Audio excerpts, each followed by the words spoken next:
Olá, pessoal do canal Quem Ajuda Quem. Hoje eu tenho o prazer de estar aqui com uma pessoa que eu conheci, que é o Oscar D'Ambrosio, crítico de arte, uma pessoa assim que de um conteúdo imensurável. Oscar, boa tarde. Muito obrigado. Boa tarde, boa tarde. Prazer é meu de estar conversando com vocês um pouquinho, da gente poder fazer essa troca, né? Vai ser muito legal. Vai ser muito bom, sim, com certeza.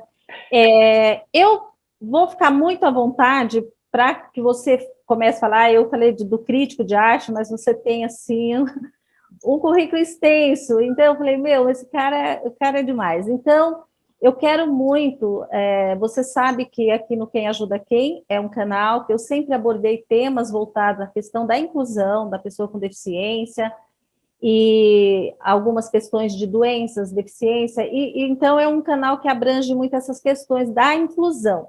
E conversando com você, eu tive o prazer de saber coisas de artistas incríveis.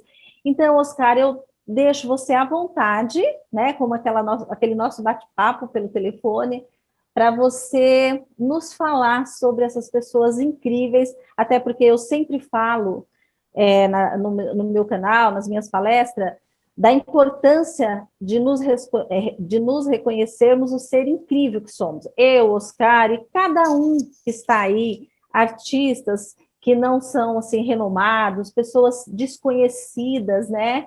Então eu acho que hoje a gente vai ter a oportunidade de falar de pessoas assim que eu fiquei assim extremamente apaixonada por histórias assim maravilhosas. Então, é com você, Oscar.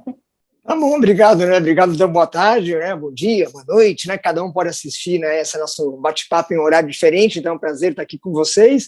Eu vou me apresentar de um jeito inclusivo também, porque quer dizer, eu sou um rapaz, né? Branco, tal, eu tenho sobrancelhas negras, meu cabelo assim, ele é preto, mas ele tem alguns fios de cabelo branco, o que indica que estou indo para o mundo dos grisalhos, mas não sou tão velho assim. Né? Eu estou com uma blusa, né? Cor salmão. Né, e no fundo tem uma série de livros, né, que são um pouco a base do nosso conhecimento. Então, acho que essa apresentação já diz um pouco, né, dessa visão que eu tenho da inclusão, isso não é um trocadilho, né, porque, na verdade, quando a gente pensa em inclusão, a gente está pensando da maneira que a gente vê o outro. Então, acho que isso é fundamental, né, seja em artes visuais, seja no trabalho, seja na família, seja na escola, seja na sociedade como um todo. Então, acho que esse é um ponto importante que a gente vai conversar. A arte é uma das maneiras de inclusão, mas há N maneiras de inclusão e cada uma delas tem um aspecto diferente. Acho que a gente vai poder conversar sobre isso. Falando em inclusão, tem uma historinha que eu gosto de contar, né, que é uma fábula, na verdade, uma fábula árabe, né, mas é rápida, tá? Não vai gastar muito tempo, vai demorar 20 segundos, mas acho que vale a pena, porque essa fábula diz o seguinte, na verdade, não sei se ela é árabe exatamente, eu sou um árabe que me contou, então eu vendo como que ela é árabe, porque ele me contou que é árabe. É mais ou menos o conhecimento é assim mesmo, né? Você vai pegando coisas dos outros e vai transformando. E esse senhor que me contou essa fábula, né? Ele é daqui do Ipiranga, do bairro do Ipiranga, aqui em São Paulo, né? Que é um bairro exatamente que tem uma colônia árabe bastante forte. E ele contou que, em certo momento, Deus estava muito triste com a humanidade. O que não é lá muito difícil, né? Acho que a humanidade está repleta de problemas. Então, Deus estava muito triste com a humanidade e ele começou a tentar entender o que estava acontecendo com o ser humano. Então, ele começa a observar as pessoas e conclui que a grande questão do ser humano era a busca da verdade, que todo mundo buscava a verdade e ninguém conseguia encontrar, e as pessoas se matavam umas contra as outras para tentar entender qual era a verdade do mundo. Então, Deus fez um espelho para resolver essa questão. Ele fez um espelho, ele fabricou um espelho gigantesco e mandou 2 passarinhos, né, um de cada lado, para trazerem esse espelho para os homens. A ideia de Deus era que os seres humanos iam se olhar nesse espelho, se reconhecerem enquanto criações de Deus, iam viver harmoniosamente. Só que Deus não pensou que o espelho era meio pesado para esses passarinhos. E quando os passarinhos estão voando, felizes e contentes, trazendo esse espelho para a humanidade, eles acabam não aguentando o peso do espelho, o espelho cai, né, e se esfacela em múltiplos pedaços. E os seres humanos veem aquela chuva de espelhos e cada um vai pegar um espelhinho daqueles. E ele pega aquele espelho, olha para o espelho e diz, olha, eu encontrei a verdade. Ou seja, o problema, então, Deus não conseguiu nos ajudar muito, porque cada ser humano, então, achou que era o dono, né, que era o proprietário da verdade. Quando a gente fala de inclusão, que é o nosso tema central, eu acho que essa fábula ela se aplica muito bem, porque cada um que fala do assunto acha que tem a verdade. Então, você tem a verdade da pessoa com deficiência visual, a pessoa envolvida com questões envolvendo o TDAH, né, o déficit de atenção, com autismo, deficiências físicas. Aí a gente pode ficar aqui o dia inteiro, né, comentando os vários tipos de deficiências, diagnosticadas ou não, que também a gente vai tratar disso um pouquinho hoje. Então, essa fábula, retomando, ela me leva a pensar que a arte é uma das maneiras de conhecer essas verdades. Geralmente, né, aqueles que se manifestam via desenho, via escultura, principalmente, eles acabam perdendo ou perderam a habilidade da fala.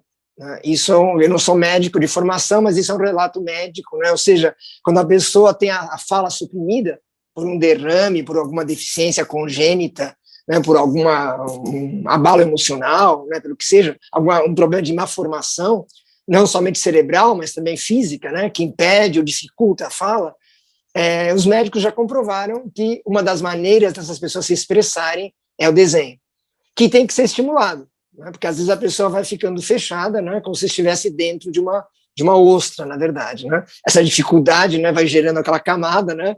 E em vez de sair uma pérola, né, não é toda sujeirinha que gera pérola. Muitas vezes a sujeirinha não gera nada.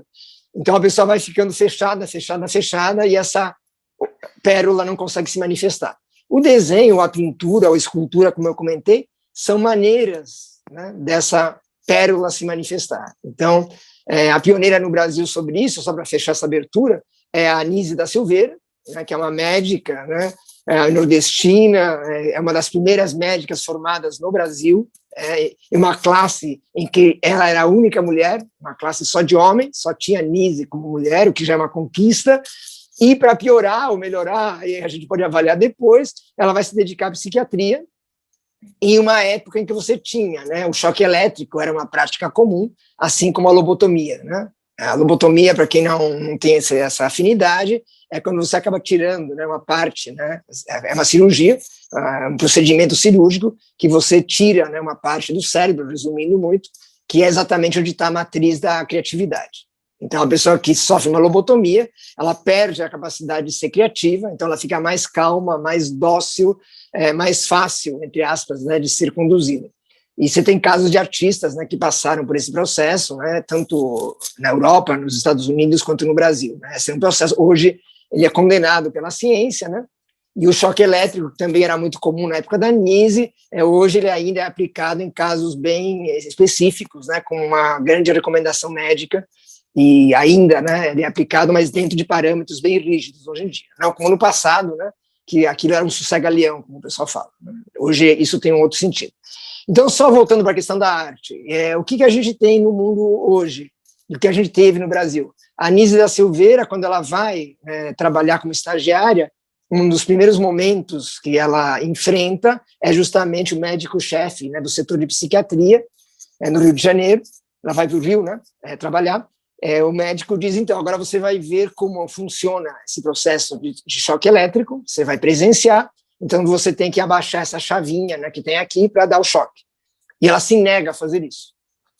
E no momento que ela se nega, vem todo aquele preconceito contra a mulher, né? Ah, você é covarde, você não tem coragem, você mulher se formou, mas a vida aqui é dura, é difícil, você tem que se acostumar.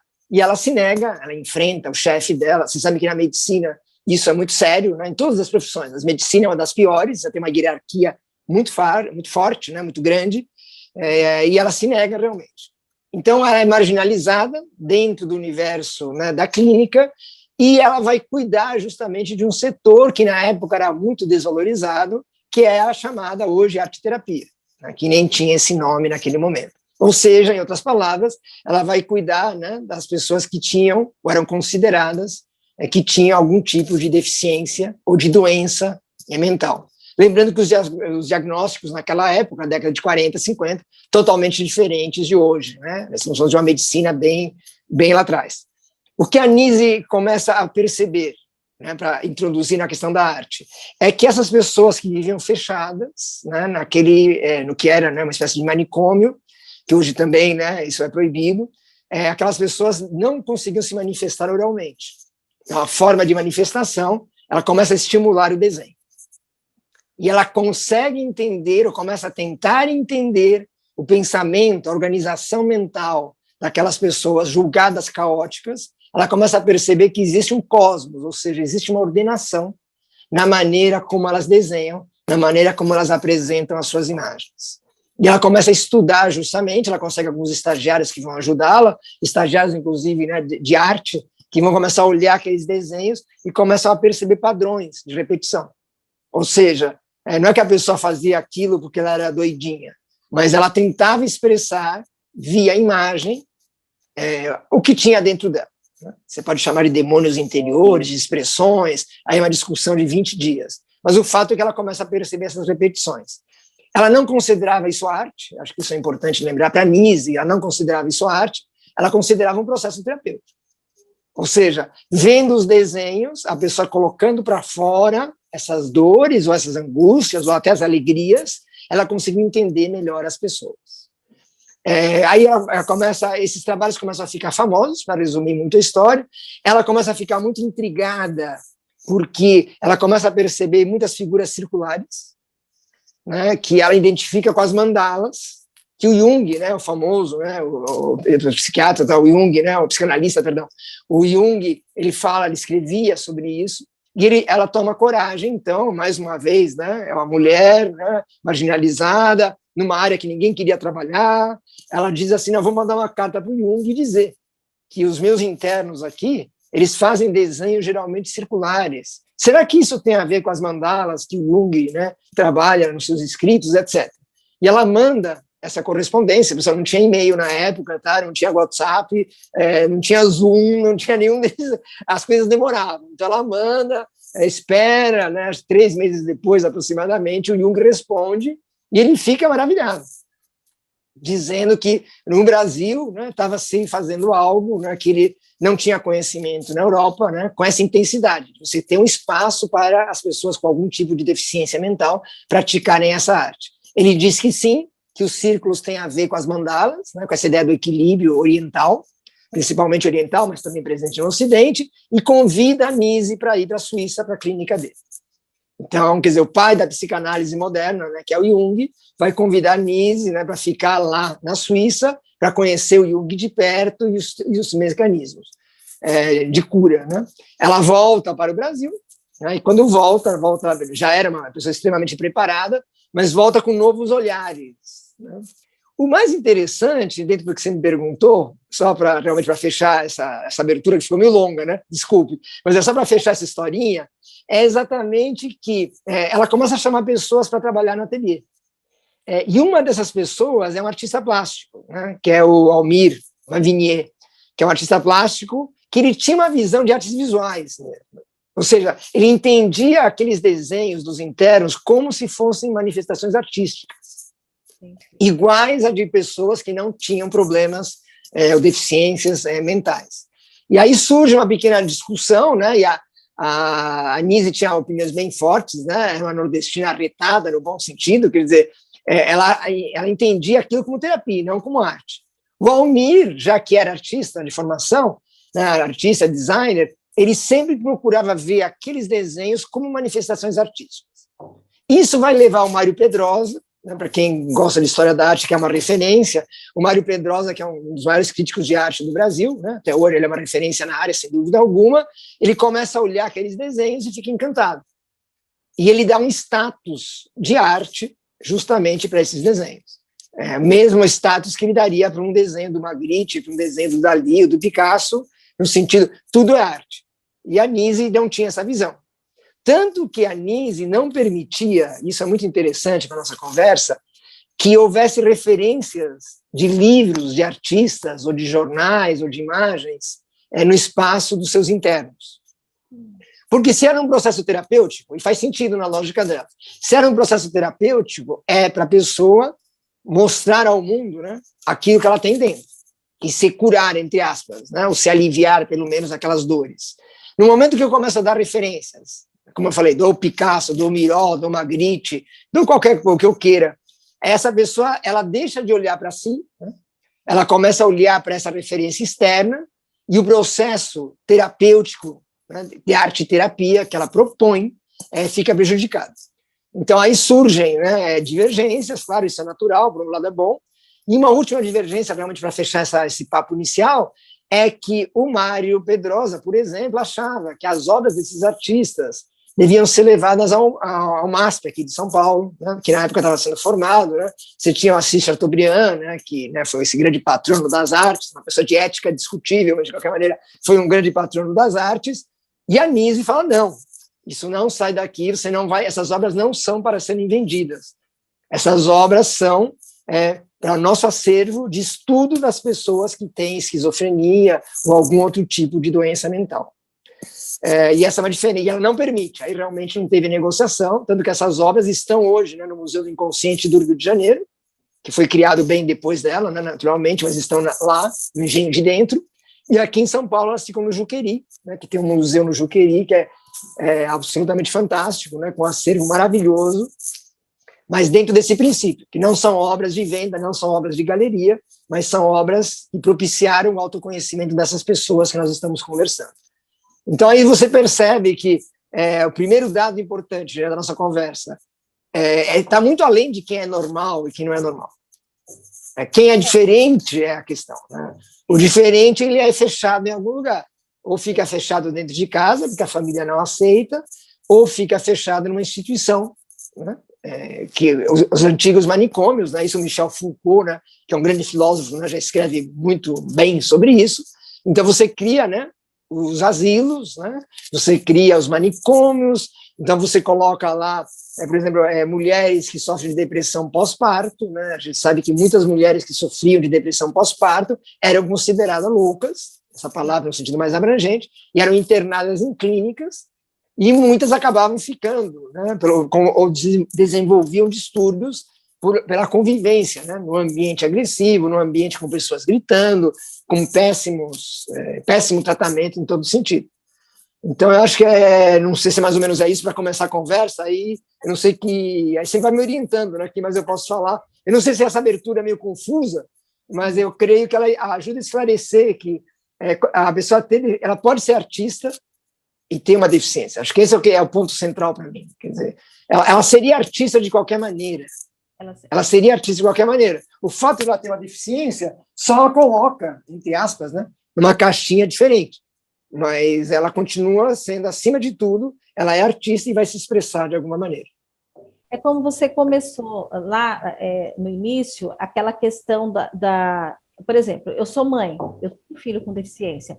Então, eu fui percebendo que tudo se reportava a mim, né? E eu falei, gente, existe, o Murilo, ele é uma pessoa, ele é um indivíduo, ele tem singularidade, eu fui vendo meu filho, então, logo, de pequenininho, eu sempre procurava, quando as pessoas se reportavam a mim, já que ele já conseguia responder, eu sempre falava, olha, pode perguntar, que ele vai responder. E é como você falou, a pessoa com deficiência, e quando você falou da questão do repetitivo, então ele sabia, ele tinha noção, não era uma coisa aleatória que ele fazia por fazer. E é esse olhar que a pessoa com deficiência, principalmente pessoas de questões neurológicas, a gente fala da esquizofrenia, das doenças mentais, que não tem eu vou falar uma palavra, não sei, a falta do respeito mesmo, né, de você olhar e ver os desejos e vontades. E eu falo que hoje, você falar sobre essa médica, falar de tudo isso, o quanto, né, que eu acho que as pessoas vão nos ouvir e vai falar, gente, vamos olhar, porque fala assim, os diferentes, né, Oscar? E, eu tenho tantas limitações que, nossa, quando você fala de uma mulher que depois que tem uma depressão pós-parto, eu convivi muito de perto com pessoa com depressão pós-parto, eu tive sequelas do Covid, né, que eu fiquei internada, então, em algum momento da vida a gente pode ser acometida por alguma sequela, alguma coisa que te deixa marcas ou rastros mesmo. Então, essa questão desse olhar do compreender. Você sabe que nós conversamos, e quando você falou, por exemplo, do Albino Brás, eu quero que você fale um pouco, porque eu fiquei assim, A história dessa pessoa é muito... mexeu comigo mesmo, sabe? Eu fiquei, assim, encantada com essa história. Então, Oscar, é mais um case maravilhoso, uma história, como queira, para você dividir aí com a Ok. gente. Na verdade, só para situar, né? Então você tem há vários relatos, né, de vários internos, né, tanto no Juqueria, aqui em São Paulo, como no museu, perdão, na clínica, lá no Engenho de Dentro, no Rio de Janeiro, que ficaram meio famosos por alguns motivos, né? Então tem uma série, temos 10 deles que, inclusive, alguns deles já foram motivos de exposições individuais. O Albino Brás, por exemplo, ele é um caso interessante, porque ele desenhava, com perdão da brincadeira, né, loucamente. Ou seja, o desenho para ele era visceral. Era a forma pela qual ele se comunicava com o mundo. E essa questão do desenho, ele fazia tudo, né, esses desenhos todos eram em folhas A4, folhas de sulfite, que ele desenhava continuamente. E quando você começa a olhar os desenhos do Albino, você começa a perceber, né, no trabalho dele, o quê? Que há certos padrões, né, que vão surgindo. Então, alguns seres imaginários que vão surgindo. E aí você busca entender, e era esse o trabalho da Nise, justamente, de tentar entender os motivos por que esses seres apareciam. E muitas vezes, por exemplo, ele era de falar muito pouco, né, como eu comentei. Então, a gente nunca vai saber, ele já faleceu, ele nunca vai saber exatamente o que motivava, né, o Albino a desenhar, a gente nunca vai ter essa ideia. Mas a gente sabe que o grafite que ele utilizava para fazer cada desenho era uma forma de elos com o mundo. O caso mais famoso, que eu comentei com você também, é uma artista japonesa, né, que eu comentei, Sim. Que é a Yayoi Kusama, que ela é viva, né, uma senhora com mais de 90 anos, que ela nasce numa propriedade rural, ela vem de uma família de classe média para alta, né, uma propriedade no Japão, uma propriedade rural, e ela gostava de arte, ela gostava de desenhar. Uma família extremamente conservadora, né? Imagina, né, um Japão há 100 anos, né, extremamente conservadora, e a família não entende, né, por que essa criança gostava de desenhar, e o fato é que ela acaba saindo desse mundo rural, né, e vai para a capital japonesa, onde ela começa, então, a realizar trabalhos, mas sempre, né, com repetições, principalmente de bolinhas, de círculos. Tá? A Kusama tem essa característica. E ela é diagnosticada posteriormente, ela é diagnosticada com esquizofrenia, mas isso não impede, e aí vem a nossa questão aqui, isso não impede que hoje, né, seja uma das artistas, né, mais valorizadas no mundo inteiro. Ela mora desde os anos 70, tá, 75 para ser exato, desde 75 ela mora num hospital psiquiátrico no Japão, e ela mora lá nesse hospital, e todo dia de manhã ela caminha até o ateliê, onde ela continua realizando os trabalhos. Agora, o histórico dela tem, por exemplo, no mínimo, que a gente sabe, né, 2 tentativas de suicídio. Né? Uma delas em Nova York, onde ela pula de um segundo andar, né, onde era o ateliê dela, porque ela estava aguardando, né, a visita, né, de um marchand, de um artista muito importante, que teoricamente iam catapultar a carreira dela. Essas pessoas desmarcam a visita, e perante a frustração, né, ela acaba pulando pela janela. Ela, felizmente, ela não sofreu maiores danos, né? Então, mas ela teve que ficar internada, né? Então perdeu mesmo essa visita, da qual ela nunca se recuperou totalmente, porque meio ela perdeu, entre aspas, aí, né? Fecha aspas, uma oportunidade, né? De mostrar o trabalho. Agora, ela tem algumas falas que são fantásticas. Por exemplo, ela morava nos Estados Unidos na época da Guerra do Vietnã. E era contra a Guerra do Vietnã. Ela fez manifestações nua contra a Guerra do Vietnã, bem na época, né, dos anos 60/70. Quer dizer, ela está imersa naquele mundo, né, meio Woodstock, né, todas aquelas manifestações que a gente conhece.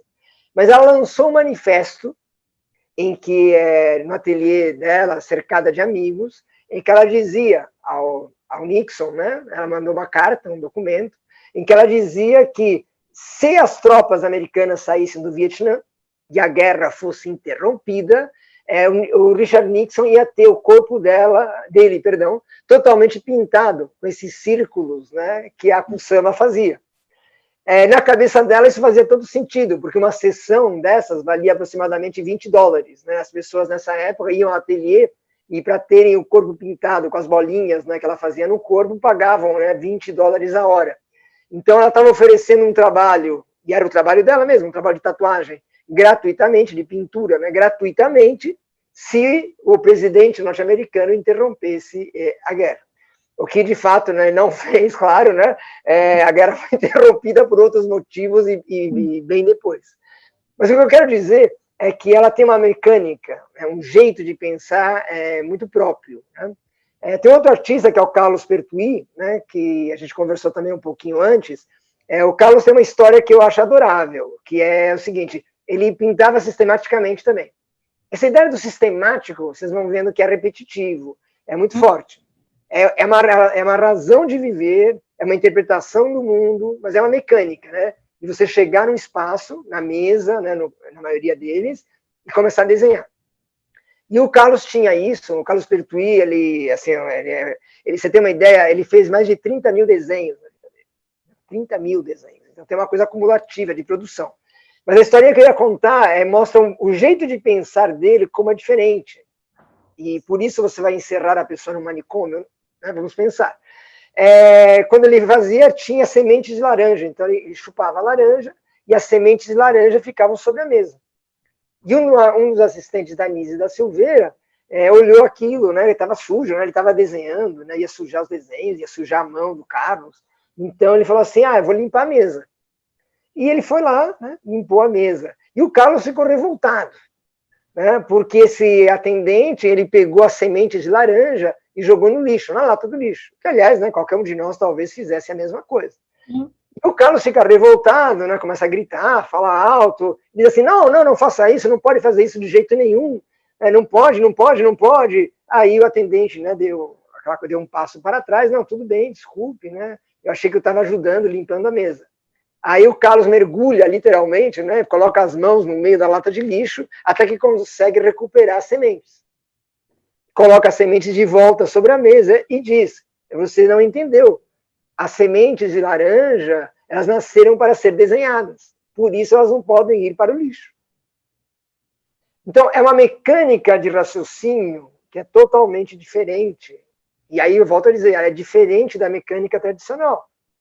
Quer dizer, que você não teria pensado que uma semente de laranja nasceu para isso, né? A gente pensa, entre aspas, racionalmente, né? A semente de laranja, você come a laranja, joga fora, ou você joga para que nasça um novo pé de laranja. Mas não, na cabeça dele, porque o foco dele é o desenho. Então, a semente de laranja é o objeto que ele desenha. Embora você não veja essa semente de laranja assim, visualmente no desenho, mas na imaginação, né, na cabeça dele, isso se faz presente. Uma outra história do Carlos também, essa é bem rapidinha, para não cansar, é que certa vez ele ganhou um presente do Almir, que eu falei, né, Almir Lavinier, que era exatamente um dos estagiários, né, que cuidava desses, que fornecia material, né, e dava algumas dicas de procedimento de pintura, de aquarela. Ele ganhou um chinelo, né, porque estava frio, tal, né, à noite, né, mesmo sendo no Rio de Janeiro, não sei o quê, ele ganhou um par de chinelos. E aí ele pega os chinelos e entrega para uma outra interna, porque ele vai justificar. Aí o Almir pergunta, mas por quê? Né? Eu trouxe para você como presente de aniversário. Aí ele vai dizer, não, mas eu já tenho chinelo. Mas essa minha colega aqui do ateliê não tem. Então eu vou dar, esses chinelos que você me deu, eu vou dar para ela. Então você quer um exemplo maior de altruísmo, né? E sem filosofia, né? É uma coisa absolutamente, se você pensa, é muito mais racional do que muita coisa que a gente faz, né? Porque ele viu que a pessoa não tinha chinelo e passava frio, para que ter 2 chinelos? E aí, gentilmente, né, o chinelo novo ele vai entregar para o outro. Então, é desse mundo, né, que a gente está conversando, né? É um mundo muito, muito peculiar, né? É muito estranho, às vezes, né? E eu te contei a historinha do dominó também, né? Acho que eu contei, se você quiser que eu conte rapidamente. Eu quero. E uma coisa que eu quero que você conte, mas uma coisa que você acabou de falar dessa questão do chinelo, da semente da laranja, para nós, que sempre estamos falando assim, às vezes você deixa de fazer algo pensando no que o outro vai pensar. Por exemplo, se eu ganho um chinelo, o Oscar me dá um chinelo, e eu vou pensar, mas se eu der, ele vai se sentir assim, que é uma desfeita. Você entendeu? O preocupar com o que o outro pensa, às vezes tira você da oportunidade de estender a mão, de fazer. Então, cada história dessa dá para a gente viajar e ver o quanto né, que é essa questão que a gente fala na psicologia, que faz tudo, e é tão óbvio, né? Eu fiquei pensando nisso. Quando você falou do chinelo, eu falei, nossa, eu poderia até pensar, mas eu ia falar, eu aqui, né? Mas eu vou dar, poxa, ele pensou em mim, ele deu para mim, às vezes fica lá parado, você vê, é incrível. Pode contar do dominó. Não, é uma outra forma de pensar. Eu acho que essa coisa do outro, né? Aí a gente entra numa questão também, já vou contar do dominó, mas só uma reflexão bem rápida. Essa questão de tentar entender como o outro pensa. Então, quando a gente está falando de ciência, eu acho que o maior desafio é tentar entender, no caso aqui, né, a maioria desses casos é de esquizofrenia, ou diagnósticos que a gente não são exatos, Não. mas você tentar entender a maneira do outro pensar. É um ato, né, de você sair de dentro, né, de você para entrar na cabeça do outro, o que é uma tarefa bem complexa, e aí você tem que voltar, porque a grande sabedoria é você conseguir ir até lá, voltar, e aí você entender que o ato de lhe dar o chinelo é absolutamente racional, não tem nada de patológico nisso, muito pelo contrário, né? Muito pelo contrário. Agora, a questão do Arthur Amora, né? O nome do artista chama Arthur Amora. O Arthur Amora é Arthur com TH. Depois vocês podem ver na internet, tá? O Arthur Amora é um caso muito misterioso, porque o Arthur Amora apareceu na clínica lá no Rio de Janeiro, e ele, em si, você tem muitos jogos, né? Essa ideia do jogo, do lúdico, a gente sabe que ajuda muito, né? Em processos terapêuticos. E havia um jogo de dominó. E ele entrou na clínica, né? Dizendo que, né, queria ser examinado, etc., mas aí ele viu o jogo de dominó enquanto ele esperava e começou a desenhar as peças do dominó. Só que ele começou a abstrair.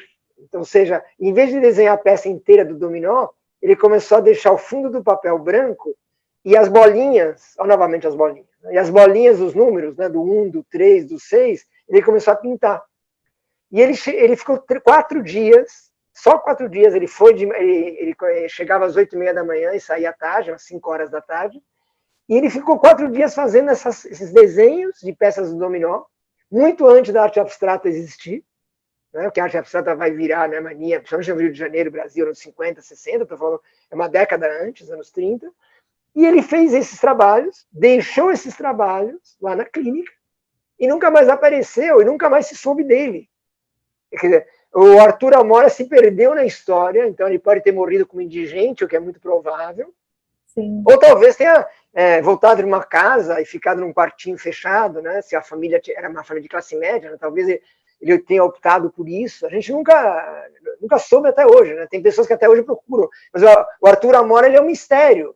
Quer dizer, por que ele foi lá? Porque ele foi sozinho. Então ele tinha alguma consciência que ele estava numa clínica psiquiátrica. Isso ele tinha consciência. Ninguém o levou lá ou o jogou na porta. Ele foi lá com uma motivação. Se ele já pintava dominós antes, a gente nunca vai saber. E porque ele deixou de ir, ele pode ter sido atropelado na rua. A gente não tem a mínima ideia do que aconteceu. Ou ele enjoou daquilo que fazia. Agora, o grande exemplo nesse universo, eu acho que vale a pena essa reflexão, que é o Arthur Bispo do Rosário. Um outro Arthur, né? Também com TH. O Arthur Bispo do Rosário, ele é o paradigma máximo, porque o Arthur se tornou famoso, se tornou célebre. Mas isso não quer dizer que ele seja o melhor artista que tem nessas fronteiras. Arte, loucura, preconceito, deficiência. É que ele se tornou famoso. Porque o Arthur, ele nasce em Sergipe, né? Ele vai trabalhar como fuzileiro naval, ele trabalha na Marinha, ele abandona a Marinha por insubordinação, que é um traço, né, que leva a pensar que ele tinha uma personalidade ou violenta, ou agressiva, ou talvez, o que é mais provável, ele tivesse uma dificuldade para aceitar ordens, né? Uma contestação, porque isso não é patológico no primeiro momento, né? Mas o fato é que ele acaba sendo expulso. Ele se torna campeão latino-americano de boxe, então ele é um negro alto, super atlético, né? E também isso tem fotos, inclusive, dele lutando boxe, isso deu para recuperar. E ele acaba arrumando, quando ele sai da Marinha, ele acaba arrumando pequenos empregos, zelador, porteiro, empregos bem simples. A maioria desses empregos, ele apenas, então, somente recebia casa e comida. Então, e quando ele acaba sendo, né, demitido de um desses empregos, ele vai morar na rua, né, o que é algo, infelizmente, cada vez mais comum, principalmente nas grandes cidades, e é dessa maneira que ele é preso pela polícia, então, e ele é levado, né, também para essa casa, a chamada Casa do Engenho de Dentro, onde ele vai ser atendido justamente pela Nise da Silveira e pela equipe, pelos seus estagiários. E a grande sacada, aí vem o grande momento, talvez o grande momento do nosso papo, é que ele não tinha material, para ser artista. Né? Não adiantava ele pedir, eu quero uma caneta, eu quero tinta Rembrandt, sabe? Eu quero tinta óleo de uma marca tal, não. Mas o que ele começa a fazer? Ele começa a desfiar a roupa dele, o próprio tecido dele, para afiar algo que ele chamou de manto da Anunciação. O que é o manto da Anunciação? É um manto, né, que cobre exatamente da região do peito, né, até a cintura, uma espécie de poncho, né, para quem não viu isso na internet. Depois você coloca manto da Anunciação, Bispo do Rosário, você vai ver. Mas é um poncho, tá? É um poncho, né? É um poncho gigante, né? É grande. E nesse poncho ele começa a bordar a maneira como ele gostaria de ser recebido no céu pela Virgem Maria. Daí que se chama o manto da Anunciação. Ou seja, na cabeça dele era muito claro que quando ele morresse, ele subiria ao céu, encontraria a Virgem Maria e ele tinha que estar arrumado da melhor maneira possível, tinha que estar vestido adequadamente, e por isso ele faz o manto da Anunciação. Ele demorou 10 anos para bordar esse manto. E o único desejo dele era que fosse enterrado com o manto. Não era um delírio, assim, meu espírito vai lá, não, ele queria ser enterrado com o manto para encontrar, em algum plano, né, a Virgem Maria. O que acontece é que esse manto ele acaba sendo descoberto, né, pelas pessoas que lá do Engenho de Dentro, né, pelos médicos, pelos psiquiatras, pelos enfermeiros, pelos colegas, inclusive, e ele falece, né, na clínica, e ele não é enterrado com o manto. O manto se torna objeto de museu, né? Esse manto está hoje lá no Museu do Inconsciente, no Rio de Janeiro, né? Você pode visitar, é maravilhoso. Ele fez vários mantos, inclusive. Ele fez uns 5 mantos, mas esse é o mais cuidadoso, porque é o que ele queria para ele. E no verso, ou seja, porque é bordado, então do outro lado do manto, ele coloca o nome das pessoas que ele conheceu, pessoas reais, que ele gostaria que fossem com ele nessa viagem para essa outra esfera. Nossa. Aí vocês perguntavam, né? Quer dizer, você deve estar se perguntando, e as pessoas perguntavam, mas de onde veio essa ideia? De começar a bordar, etc. E ele diz, né, que um dia ele recebeu a figura, né, de Maria, acompanhado de 2 anjos, dizendo que ele precisava fazer o manto. Outras horas ele disse que ele mesmo era São José. Então, que ele, São José, ia usar o manto para encontrar a Virgem Maria. Então, é claro que você tem comportamentos que você pode chamar de patológicos, mas isso não torna o bispo menos artista, que é a nossa questão central aqui. Quer dizer, ele era uma pessoa diferente, ele era um acumulador nato, né? Então, por exemplo, ele tem obras de arte, né, que são dezenas de colheres, de garfos, de facas, né, em composições, né, que ele vai colocando umas com as outras, dentro de um raciocínio estético dele, e assim como a Kusama, que é japonesa, essa ideia de acumular coisas. Né? A Kusama se caracteriza pelas bolinhas, como eu falei. Telas com bolinhas, ambientes com bolinhas. Se você colocar o nome dela, Kusama, K-U-S-A-M-A, na internet, artista Kusama, você vai encontrar uma senhora vestida com roupa de bolinhas. Né? Geralmente vestidos cores bem quentes, vermelho, uma visão de vermelho, ela adora vermelho, com bolinhas brancas. Aquele vestido é parte do trabalho. Porque ela pinta as galerias do mesmo jeito que o vestido. Ou seja, a mesma coisa que você vê na parede da galeria, que você vê no quadro da galeria, você vê na roupa que ela usa. Daí essa questão de pintar o corpo, que eu estava dizendo. Então, pintar o corpo, pintar o vestido, pintar a parede ou pintar a tela, na cabeça da Kusama, é exatamente a mesma coisa. É um conceito diferente. E por ser diferente não quer dizer errado. Aliás, né, todos os grandes marcos da humanidade se tornaram marcos porque tinham, né, alguns estranhamentos, no mínimo, né, algumas diferenças, no mínimo. Até que ponto é patológico ou não, isso é uma questão que é da medicina, quer dizer, não nos cabe decidir. Mas nos cabe observar que alguns comportamentos, por serem diferentes, eles não podem ser nem cerceados nem encarcerados. Então, seguramente, muitas pessoas que têm filhos, filhas, parentes com comportamentos diferentes, a primeira tendência é você encarcerar essa pessoa no quarto. E eu estou falando antes da Covid. Né? Exato. Antes da Covid. Acho que a Covid cria uma outra situação que a gente pode discutir depois melhor, se for o caso.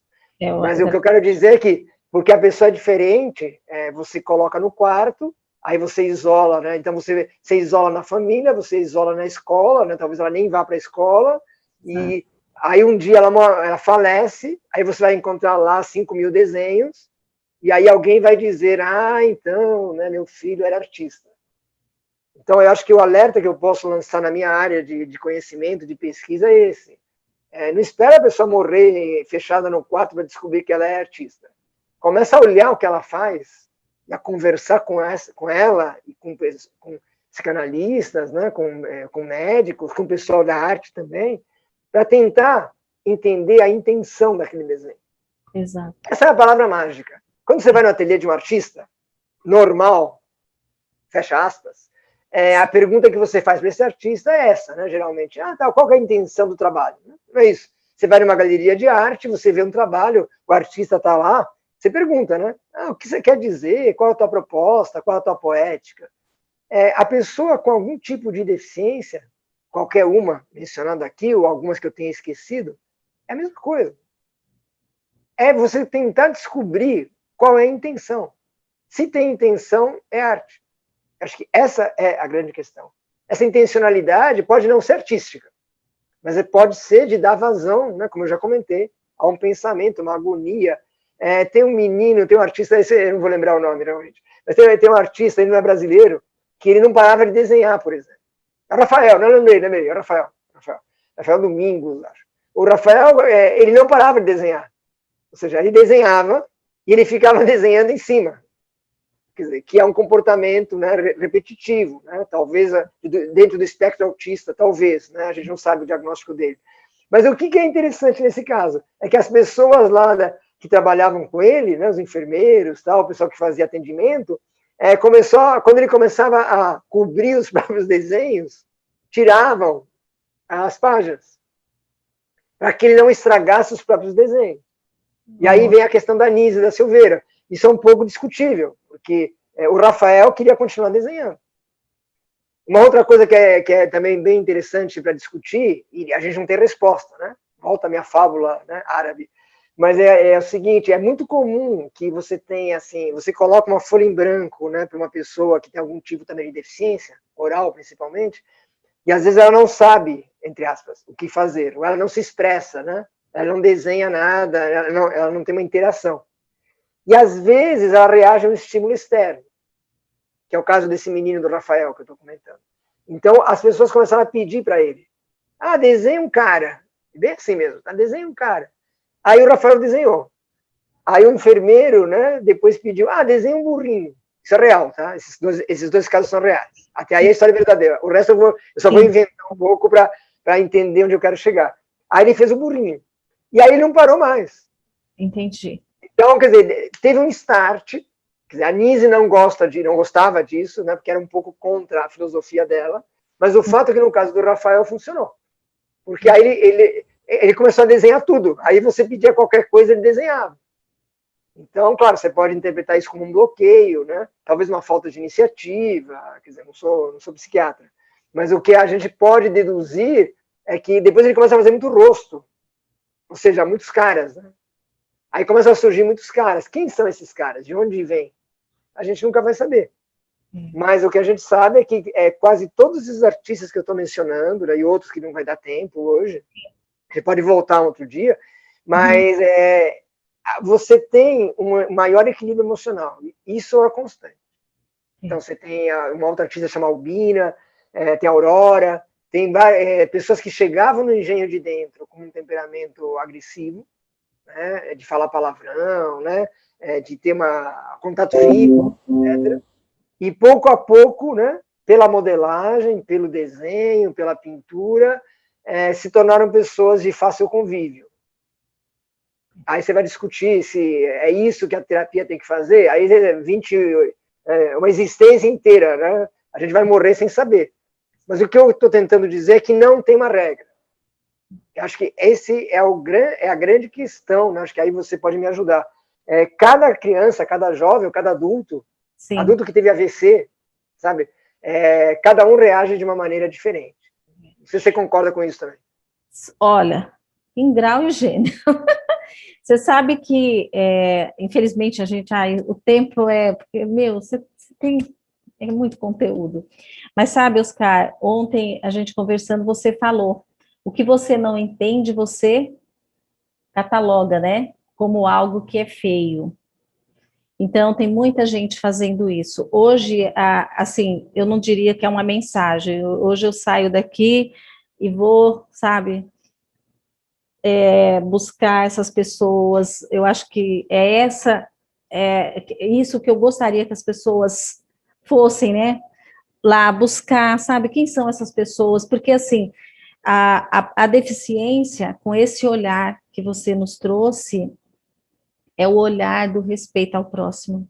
Somos todos diferentes, né? Como eu devo ter coisas que eu faço que você não faz e vice-versa, e coisas que o meu filho faz com deficiência e os outros que não têm. Então, todos nós temos limitações, mas temos, assim, aptidões, né? E cada um vai se descobrindo. Eu fico muito feliz de tê-lo trazido aqui. Eu espero que a gente volte, porque, nossa, é muita informação, né? Eu acho que hoje as informações, toda essa história que você nos relatou é incrível. Então, eu acho que o canal, vou pedir para as pessoas se inscrevam, né? Dá lá um joinha, tudo. Mas eu só fecho com uma palavra: muita gratidão, muito obrigada pelo carinho, desde o dia que eu fui a pessoa, eu não posso deixar de falar dela aqui, né, nossa querida Thelma. Obrigado, Thelma, eu falo aqui, eu vivo o respeito e o carinho que eu tenho por essa pessoa, que você também sabe, a Thelma Hartmann, pelo trabalho que ela faz. E é isso, Oscar, obrigada. Nada, eu que agradeço a oportunidade, né, e precisando, querendo, a gente pode continuar, né, com essas histórias, lembrando sempre isso, a gente vive numa sociedade em que todo mundo quer falar e ninguém quer ouvir. E eu acho que quando se trabalha com deficiência, qualquer que seja, incluindo as nossas, a primeira regra é saber ouvir, saber Sim. olhar. Então, se você olha uma pessoa que não se comunica pela fala, desenhando, você tem você para, sentar, olhar, você começa a entender como o cérebro dessa pessoa funciona. Isso eu queria deixar só esse depoimento, porque isso é prática minha. E aí ajuda. Talvez não seja uma resposta terapêutica adequada, mas ajuda. Você começa a conhecer o outro, né? Como a gente se conheceu hoje. Espero que tenha sido agradável. Eu espero não ter falado demais, tá? Me desculpa. Nossa, eu fiquei aqui, ouvi você, não ficar quietinha, ouvindo demais. Então, eu te agradeço, espero também, né, que você tenha gostado. E é isso. Até uma próxima. Até, tchau. Tchau, tchau.